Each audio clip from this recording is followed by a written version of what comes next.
Right now, let's head overseas, where earlier today a blast rocked Pakistan's capital city of Islamabad, just one day after an explosion happened in the Indian capital of New Delhi. CBS News correspondent Shanelle Kaul is in our newsroom monitoring the situation for us. So, Shanelle, what do we know about these explosions? Well, a really fluid situation this hour, Muga. We know that Pakistani officials are saying that an attacker was trying to get into the district court buildings in Islamabad, which is the capital in Pakistan. That person wasn't able to get into those buildings. Moments after that, we know that a car bomb detonated outside the courthouse. At this point, we understand that 12 people there were killed, 27 people were wounded. As for who is responsible for the attack, conflicting reports this hour.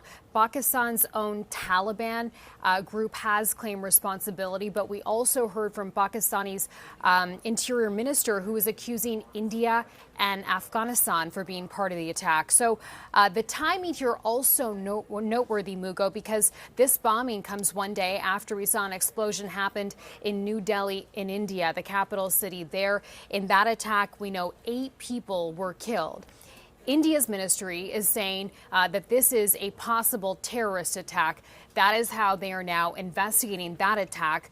And we're still waiting to find out at this point who was responsible for each of these attacks, the one in Islamabad and the one in New Delhi. But just to give you some background and some perspective here, these two countries, India and Pakistan, they have a long history of violence, unfortunately. And again, these are two nuclear-armed nations, and the stakes are high here.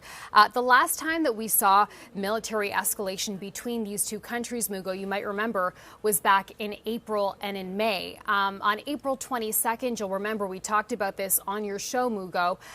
We saw this attack happen in Kashmir. It was a terrorist attack in Indian Kashmir where 26 tourists were killed. That eventually led to a volley of airstrikes from both countries. These two countries were really at the brink of an all-out war at that point. A couple of weeks after this happened, we saw delegations from both of those countries, India and Pakistan, Mugo. They came here to the U.S. They went to Washington, D.C. to speak with officials there and to try to sway favor to their side. I was actually the first journalist to sit down with the head of both of those delegations to talk about what a long-term peace deal would really look like. Listen to more of that conversation.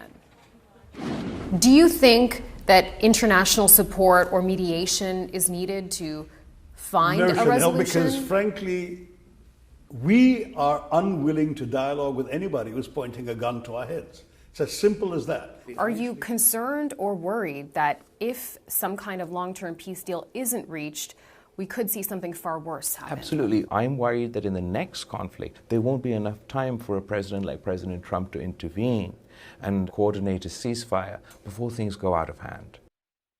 Clashes, Mugo, ended with a ceasefire that President Donald Trump said he had helped to broker. Now, here we are about 6 months later, and tensions between these two countries in this region now appear to be rising once again.